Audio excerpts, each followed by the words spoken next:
Assalamualaikum warahmatullahi wabarakatuh. Halo teman-teman semua, perkenalkan nama saya Dewi Anwar. Semoga teman-teman semuanya selalu dalam lindungan Allah Subhanahu wa Ta'ala.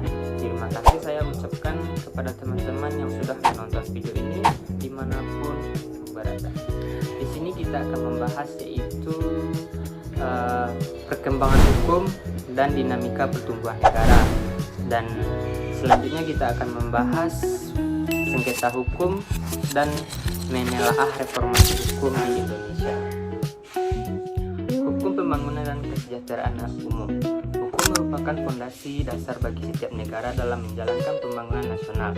Tanpa hukum yang kuat, teratur, dan ditegakkan secara adil, maka pembangunan akan kacau dan tidak berkelanjutan. Dalam konteks Indonesia, hukum memiliki peran strategis dalam menciptakan stabilitas nasional, menjaga keamanan, melindungi hak masyarakat, serta memberikan kepastian bagi investasi dan kegiatan ekonomi. Hubungan hukum dalam pembangunan sangat erat. Pembangunan membutuhkan regulasi dan mengatur prosesnya, sedangkan hukum membutuhkan pembangunan agar dapat menciptakan tatanan yang lebih baik. Contohnya pembangunan infrastruktur memerlukan aturan mengenai pengadaan barang atau jasa, penataan ruang, dan pelindungi lingkungan. Selain itu, hukum turut diserahkan untuk menciptakan kesejahteraan umum, yaitu kondisi di mana seluruh masyarakat mendapatkan akses terhadap pelayanan publik, pendidikan, kesehatan, keadilan, dan kesempatan ekonomi. Yang kedua, politik hukum. Politik hukum adalah arah kebijakan yang diambil oleh pemerintah dalam membentuk, mengubah, menegakkan hukum. Politik hukum menentukan strategi apa yang akan ditempuh negara agar aturan hukum yang berlaku berjalan dengan kebutuhan masyarakat dan tujuan pembangunan nasional. Politik hukum tidak pernah berdiri sendiri, ia selalu mempengaruhi oleh kondisi sosial, ekonomi, politik, dan budaya. Contohnya ketika Indonesia memasuki era reformasi, politik hukum diarahkan dan penguatan demokrasi. Politik hukum tidak pernah berdiri sendiri, ia selalu dipengaruhi oleh kondisi sosial, ekonomi, politik, dan budaya. Contohnya ketika Indonesia memasuki era reformasi, politik hukum diarahkan pada penguatan demokrasi, pemberantasan korupsi, pelindungan hak asasi manusia, dan desentralisasi. Hal ini berbeda dengan masa sebelumnya yang cenderung sentralistik.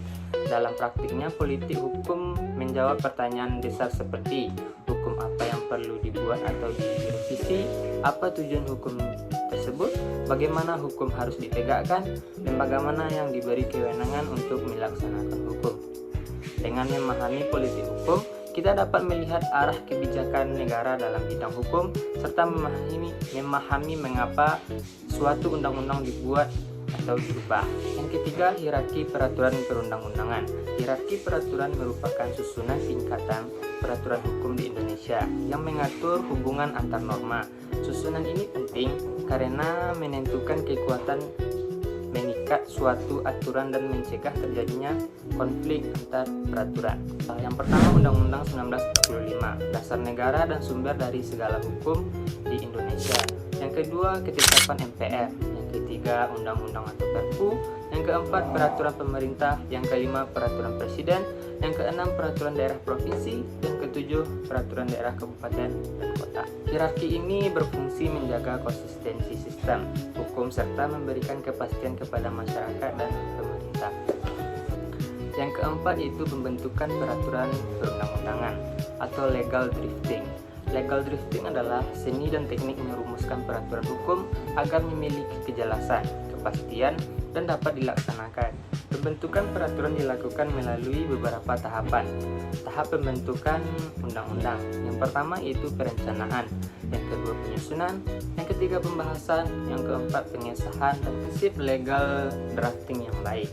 Yang pertama itu jelas dan tidak multitafsir, yang kedua sistematis, yang ketiga tidak bertentangan dengan peraturan yang lebih tinggi, yang selanjutnya mengutamakan asas keadilan dalam kepentingan umum, dan menggunakan bahasa hukum yang tepat. Legal drafting sangat penting untuk mencegah tumpang tindih aturan yang menjadi salah satu permasalahan hukum di Indonesia. Selanjutnya yaitu sengketa hukum, litigasi, dan non-litigasi. Litigasi adalah penyelesaian sengketa melalui jalur pengadilan. Prosesnya resmi, formal, mengikuti prosedur baku, dan memiliki kekuatan hukum mengikat.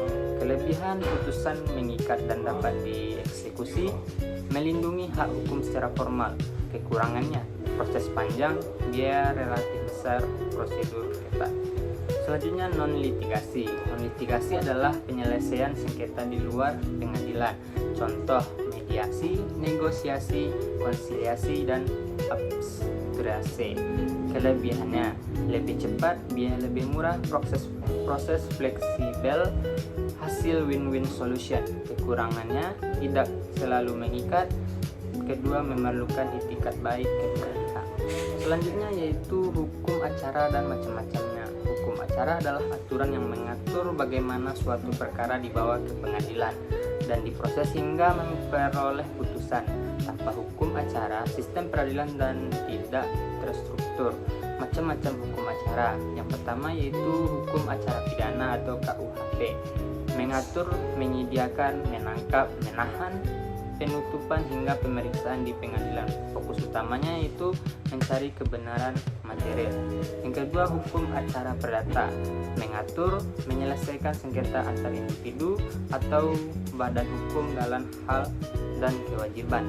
Yang ketiga, hukum acara tata usaha negara atau PUTUN, mengatur gugatan terhadap keputusan pejabat tata usaha negara. Yang kedelapan yaitu sistem peradilan dan kekuasaan kehakiman. Sistem peradilan adalah keseluruhan lembaga yang menjalankan fungsi kehakiman secara independen. Kekuasaan kehakiman dilaksanakan oleh Mahkamah Agung yang membawahi peradilan umum, peradilan agama, peradilan militer, dan peradilan tata usaha negara. MA bertugas mengawasi pelaksanaan peradilan dan mengadili perkara kasasi. Yang selanjutnya, Mahkamah Konstitusi atau MK memiliki kewenangan untuk menguji undang-undang terhadap undang-undang, memutus sengketa kewenangan antar lembaga negara, memutus sengketa hasil pemilu, pembubaran partai politik. Yang kesembilan, pembuktian. Pembuktian adalah bagian penting dalam persidangan karena menentukan benar atau tidaknya suatu peristiwa hukum. Tujuan pembuktian meyakinkan hakim, menetapkan kebenaran material dan formil, menentukan apakah terdakwa atau tergugat bersalah atau tidak. Dalam perkara pidana, standar pembuktian lebih ketat karena menyangkut kebebasan seseorang. Yang ke-10, alat bukti. Alat bukti adalah segala sesuatu yang digunakan untuk membuktikan suatu peristiwa hukum. Alat bukti perdata, surat, saksi, persangkaan, pengakuan, dan sumpah. Alat bukti pidana atau KUHP seperti keterangan saksi, keterangan ahli, surat menyurat, petunjuk, dan keterangan terdakwa.